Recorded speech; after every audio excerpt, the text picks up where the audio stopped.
régime actuel, justement de procéder à des règlements de compte. Il raconte sa vie. Quand tu n'as rien à te reprocher. Moi, je n'ai rien à reprocher. Est-ce que l'État vient de m'attaquer? Et apparemment, c'est lui qui attaque l'État depuis un certain temps. Il y a une information, même si vous avez ça, il y a des journalistes. L'armée a une branche, la DIRPA. Mais il est décent. Mais de se rapprocher de la DIRPA. Pour procéder à des recoupements. Faire des recoupements. Comme armée, c'est un sujet sensible. Très sensible. Mais blanc est publié, mais va à la source. Laquelle? Est-ce que l'IAMNA ou l'IAMNA? Maintenant, tu es libre de publier, mais quand même, amal ay source. La vérité, c'est que le général Kandé n'a parlé à personne. Donc, nous déjà, même il y a une décision, il faut que même vous faites qu'un président bi dafa waxon na di ki. Donc ça doit être dans un cercle très restreint. Mais fuite bi fu mu jóge nan la Madiambal xam affaire bi. Donc moi je dis je m'adresse au président Diomaye. Ne nga xam nga ko le général Souleymane Kandé xam nga ko bu baax d'après li nga expliqué ci information yu circulé amna wala amul. Je pense que duñ ci tergiverser, mais pourquoi lui le général Kandé ci armée bi et pas une autre personne? Mais xam nga ku ñëw boo ñëwee. Parce qu'on parle déjà de ses œuvres en Casamance, dans le conflit. Mais comme nee naa la léegi sànq le général Talla Niang c'était l'adjoint chef d'état-major. Mais à l'époque en Côte d'Ivoire xëy na bon xam nga toujours le président et son équipe am nañu ay informations yu ñu amul. Donc on ne peut pas discuter des décisions du chef de l'État ci yu demee ay affectation parce qu'on n'est pas dans le secret des dieux. Moom xëy na am na lu tax mu jël ko mais bu fekkee ne saa yu président jëlee décision rek ñu ne non président waroo def lii mais du sotti. Mais yow dans ta boîte tu es libre d'affecter qui tu veux, de déplacer qui tu veux. Mais on n'a pas demandé des comptes lu tax nga def lii lu tax mais yaa xam lu tax nga def loolu. Président bi aussi mais moom moo xam. Mais est-ce qu'il doit maintenant devant la place publique ça dire que ñëw di si justifié wu ne ah oui affecté naa diw pour parce que telle raison. Bon affectation bi gisaguñu décret bi peut-être comprendre la question bi may posé. Mais li ma bëgg a wax si tant est que manipulation am na parce que décret gisaguñ ko. am na ñu bëri ñu jàpp ne c'est une entreprise de déstabilisation du régime. Pourquoi donc cette entreprise de déstabilisation là war a porter sur le général Kandé. te ñu xam ne quand même il a opéré dans le sud. am loo xam ne jot na ko def également dans le conflit. waaw mais xam nga coor dans le sud. léegi dafa médiatiser wu rek. il y a eu des gens avant Kandé. sud dafa yàgg de. il y a des gens qui ont fait des faits d'armes là-bas. mais léegi médias yi moo tax. et des gens qui étaient là-bas xam nga guerre bi yàgg na. mais il y a d'excellents officiers qui sont morts pour la patrie. des gens qui ont fait des faits d'armes là-bas. ñun ñu xamante nañ suñu diggante. mais c'était pas médiatisé mais léegi nag c'est médiatisé ñoo moom la ñu xam mais du Kandé jóge na fa. du am na ku fa nekk. Kandé kan la remplacer état-major du am na ku fa nekkoon. ah. mais voilà ah il a remplacé je crois le général Wade qui est un de mes jeunes. qui est actuellement ambassadeur en Grande-Bretagne qui était chef d'état-major ici du noonu. ah du général Wade du dañ ko jëlee foo yóbbu.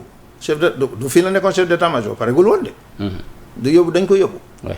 le général Jean-Baptiste Tine qui est mon promotionnaire. du dañ ko relever à 2 mois de sa retraite d'une manière très inélégante. mais pourquoi Madiambal waxu ci. le général Jean-Baptiste Tine l'actuel ministre de l'Intérieur. on l'a relevé à 2 mois de sa retraite. pourquoi le président Macky Sall ne l'a pas laissé finir son temps. démaguer les honneurs. est-ce que ñoom Madiambal wax nañ ci. kan moo ci wax dara ah le général Cheikh Wade du dañ ko relever est-ce que jeexaloon na. un chef d'état-major nag war a bay mu jeexal son mandat du dëgg. du dañ ko relever yóbbu ko ambassade. est-ce que wax na est-ce que ñoom wax nañ ci. donc am na yoo xam ne ay affaire quartier. il faut que nit ñi génn ci. affaire quartier. nit ñi dañ ci war a génn.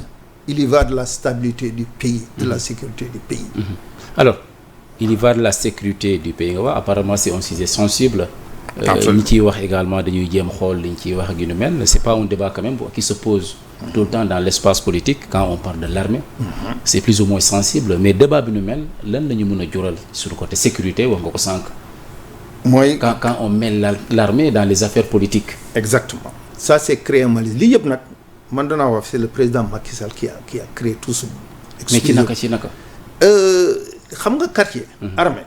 de tout temps ñoom Senghor ñoom ñëpp dañ ci génne woon seen loxo. moo tax on l'appelle la grande muette. dañ ci génne woon seen loxo. mais quand tu commences à mettre sur la place publique les problèmes de l'armée tu crées un malaise. nan la ko mettre sur la place publique. mais le cas de Kandela kan moo ko génne fii ci suuf ci kii bi. kan moo ko génne ci la place publique le débat là. di nga jàpp ne c'est le président Macky Sall. man daal xam naa leen je disais un ami ce matin ma ne ko gars yi daal. Macky Sall n'a pas lâché l'affaire. mais des décisions comme ça Thior. mais colonel il n'est plus là Macky Sall. mais Thior. il dirige les 4P. Thior. am na décision yoo xam ne ça se discute dans un cercle très restreint. xam nga man bu ñu nekkee 4 personnes fii di waxtaan. ñu génn balaa ñegg buntu bi sax ñu dégg nouvelle bi fële ci biti. mais y a un problème. te yow waxuma kenn kii waxul. ma ne. je dis au président Diomaye la ak ñoom Sonko ak ñooñu. ils n'ont qu'à voir le téléphone si ces téléphones sont stériles. ils n'ont qu'à voir le truc fu ñuy waxante foofu est-ce que c'est stérile. ils n'ont qu'à voir leur téléphone pour dire. leur téléphone si c'est mais tout le monde connaît les histoires de Pegasus. mais tout le monde sait que Macky c'est un ami des Israéliens. mais on a parlé des justement je pense que astuce yu ni mel moom lañ prêté Ousmane Sonko ci bindu yu ñu. mais c'est pas vrai Sonko gis nga je te donne un exemple. le logiciel Pegasus là. Israéliens yi ñoo ko moom.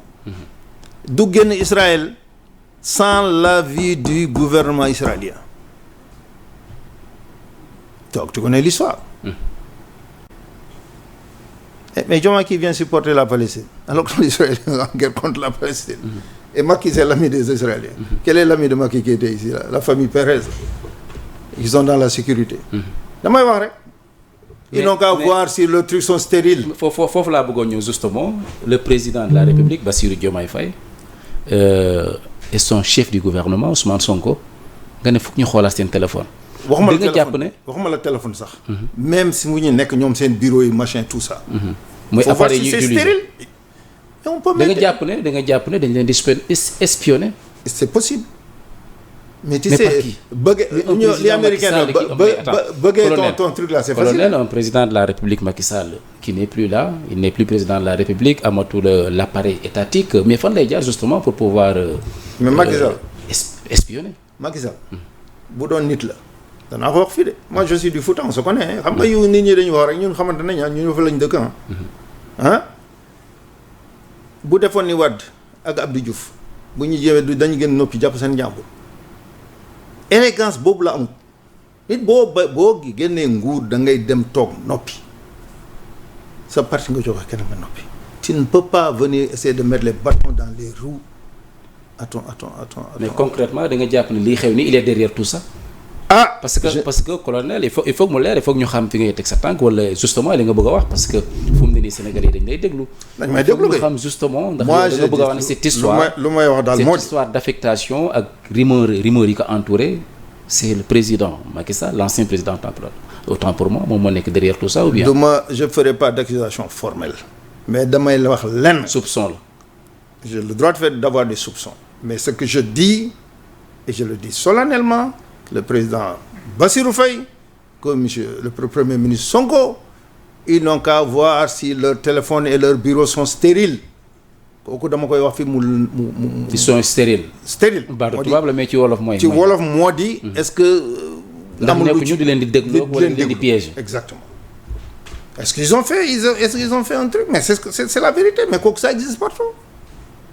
mais ça tout ça mais président sax da ngay dem mission balaa mais qu'est-ce qui se passe quand le président des États-Unis buy ñëw fii avant mais les gens viennent 20 jours avant fu muy toog.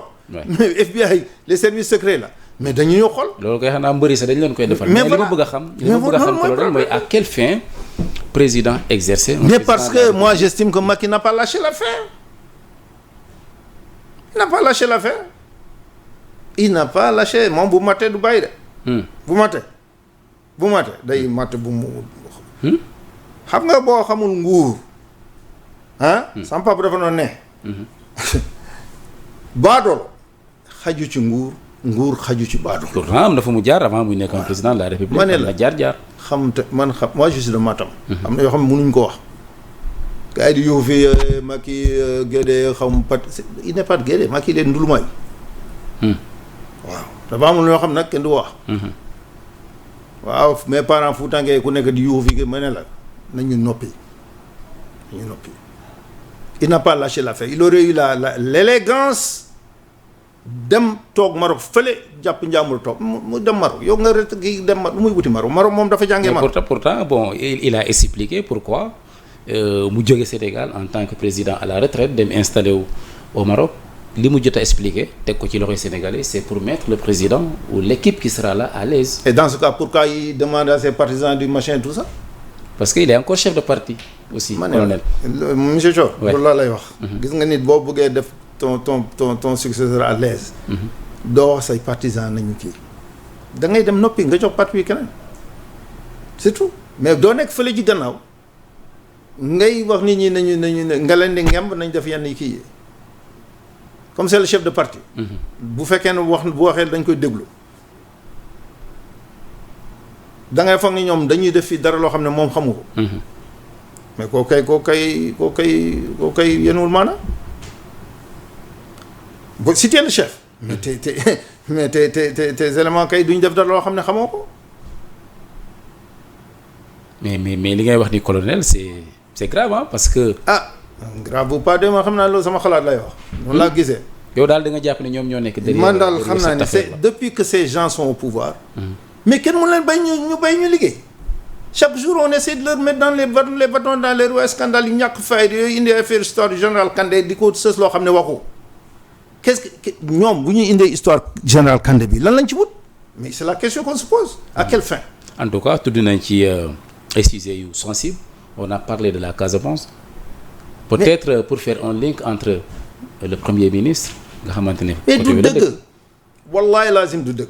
mais comme je te dis léegi kii Casamance bi on raconte mais qu'est-ce que le premier ministre a fait mais le Kandé c'est un général c'est un homme c'est un militaire on l'a affecté en Casamance pour une mission mais il remplit sa mission il a quitté la Casamance ki nekk foofu aussi mais il fait les mêmes choses il mène des opérations ñu fa nekkoon avant ak ñeneen ils font la même chose donc où est le problème. Pourquoi on dit machin mais Kandé il n'est pas de la Casamance il est d'où. Kandé il est d'où. Kandé fan la dëkk. il n'est pas de la Casamance mais il est de la Casamance Kandé waaye léegi où est le problème mais moi j'ai des officiers casamançais qui sont morts. J'ai un promotionnaire commandant Diédhiou qui est décédé en Casamance. J'ai des promos des amis mais kooku waxu picc la. Il y a des Joola des Séeréer des Mangagne machin qui sont morts en Casamance léegi ñooñu duñu waa Casamance. donc loolu amul. Mon promotionnaire le commandant Ibrahima Diédhiou est mort en Casamance ku ko gën nekk Casamance mais kon loolu amul. ça c'est des faux problèmes gis nga nit ki ñoom moi je dis c'est une entreprise de finesse de déstabilisation amul leneen il faut appeler les choses par leur nom.